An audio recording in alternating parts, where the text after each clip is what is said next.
This video is going to introduce a character that I came up with in middle school. I'm going to revamp the original design now that I am a way better artist than how I was in middle school.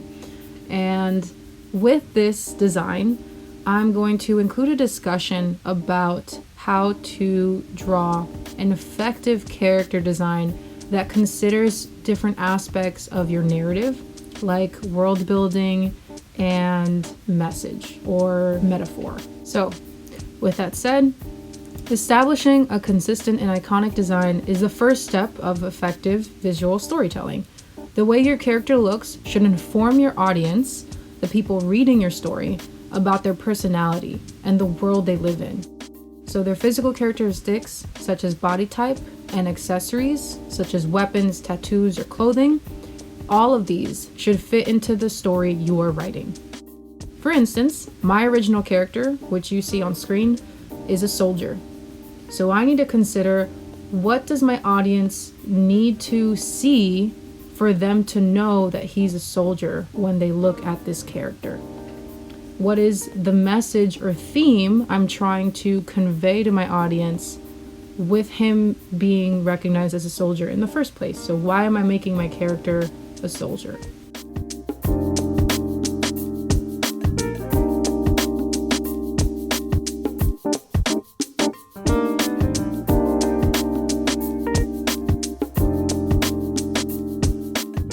Before you make your character design, let's create some rules, or let's write down what is the story we're trying to tell. So the world building or rules for this comic that this character belongs to has a desert industrial sci-fi environment. His personal backstory: he's experienced a lot of pain, which is why he has this edgy personality. And the theme or message I want to explore in my comic book is a story of power and abuse, how a good person can still come out of a harsh environment. And this is going to contribute to him as a heroic character, somebody who pursues justice. Now that I've come up with what I want to tell in my comic, what's the story I want to tell in my comic, let's talk about the aesthetic of the character design. So before I'm gonna draw it, I wanna write down my ideas first, so they all make sense. So let's brainstorm. He's a soldier, so I want him to wear armor or military clothing that isn't too flashy and prioritizes mobility. I want him to look menacing. I want him to look scary. So to make him look threatening, he's gonna have a large weapon. He's gonna be covered in scars, which is a reflection of the types of fights that he's experienced. And he has a kind of resting BITCH face syndrome, meaning he looks scary even without the big sword, and he doesn't talk much. So part of his personality or his rough exterior is that he does not talk much. The last aspect I want to consider is humanity. So I'm going to write down ideas that can make this character appear more vulnerable, more down to earth. He has a soft scarf. I want him to stand out by having this scarf. He wears an eye patch, and while it looks menacing, I want the eye patch to be idea of him hiding his insecurity or him hiding an aspect of his scars. He also uses sign language, which I think makes his character design stand out and is going to make me rely on a lot of facial and hand expressions. The reasoning behind this character design, I'm going to write that down right now. I'm going to write down why exactly I'm choosing these elements in his character design. And the reason for that is he looks scary, but I want his fashion choices to reflect an insecurity and a vulnerability within himself that is very deeply human. In the story, I want to show him being very vulnerable with other people. So he cares about others, he's very considerate, and despite the fact that he is built for war, his reasoning and logic is actually very pacifist. So all of these aspects that I've written down first, because we're writing this down first before drawing, they're going to make a stronger, more effective character design with thought put into it. Now that I've written everything down, let's start drawing. So first, I want to consider my character's wardrobe or fashion aesthetic. I made sure to look up a variety of references for combat uniforms and military items associated with practical mobility. All of this is to make sure that the character's visual aesthetic matches the backstory I've established for him, and his personal items are also associated with military or training equipment. If this character is introduced in my manga as anything other than a soldier, it would be confusing for the reader and for other characters he interacts with, because he's clearly wearing a military uniform that screams, "I fight things for a living." But how do I make the design unique from other military characters I've seen in video games or anime?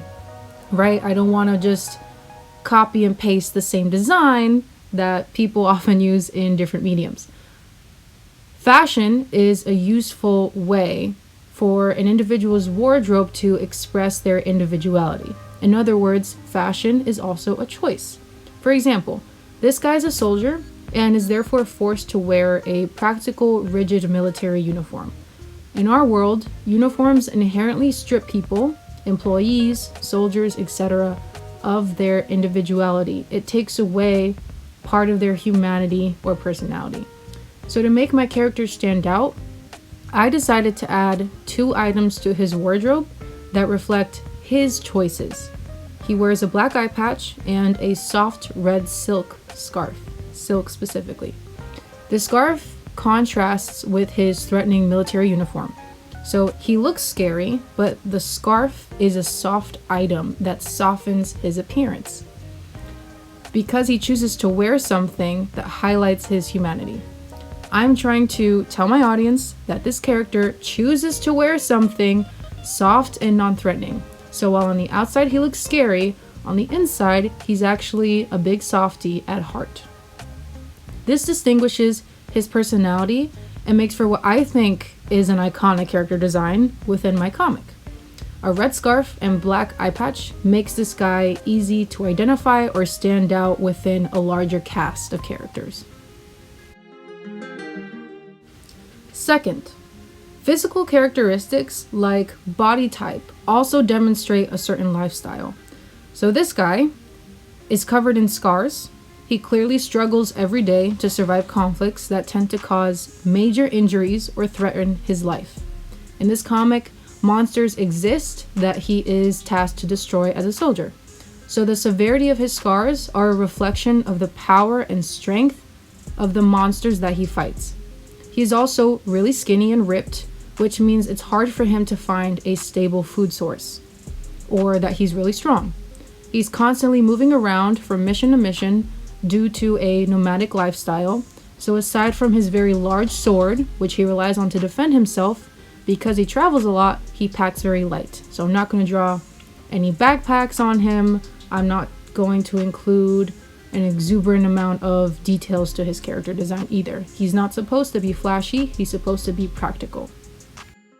Third, which might not be applicable but is still useful, if you're going to make a weapon, my suggestion is make it cool.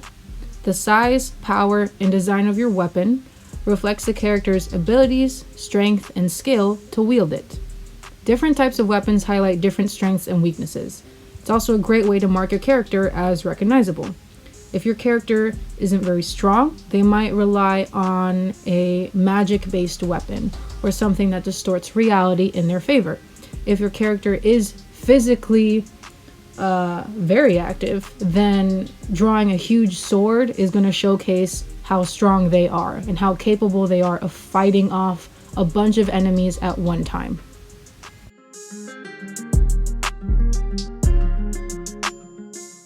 Speaking of a larger cast, your character designs, fashion, etc. should be cohesive and make sense for the type of world they live in. So let's look at our favorite anime, comics, TV shows, and movies, for example. In Avatar, their world reflects an Asian culture, Asian aesthetic, clothing, and architecture. In Star Wars, the characters fight in this dystopian sci-fi epic where their weapons even match this narrative. So instead of using regular guns or swords, in Star Wars we see them using lasers, lightsabers, and giant technological warfare. Or even if your story is a slice of life anime or like a shoujo anime where they're in high school, your characters wear distinctive school uniforms to show that they're young teenagers dealing with regular high school drama, and we can visually tell they belong to the same high school and therefore they belong to the same story. So these are teenagers that don't fight in space wars. Or hey, maybe they're doing both. It's your story. A foundation of uniformity within the overall aesthetic choices of your characters will help your audience understand what your story is about. So if all your characters look like they wear the same types of clothing, look like they belong in the same town or city, then your characters look like they belong in your story. They are cohesive, they make sense together. Finally, if I really take a step back to examine my design, so once I'm done with the overall sketches, when I think about it, it's actually a description of one of my favorite manga and most iconic characters of all time. So let me take a look at this character design. Take a moment to consider your favorite stories to write or draw a reference from. So the types of narratives and settings that we create are a reflection of our own tastes and artistic preferences. If you like drawing girly girls, I could tell maybe you enjoy shoujo manga a lot. If you like drawing knights, maybe you're a fan of Fate's Stay Night or other battle-based manga. So our preferences influence our character designs and story beats. But be careful, because there is a fine line between inspiration and just straight up plagiarism. So experiment. The goal is to experiment and make something different, iconic in your own way, expressing your own style, something unique that you're adding to the world, something the world has never seen before. Of course, for now, practicing from your favorite reference materials is a good way to start building from there.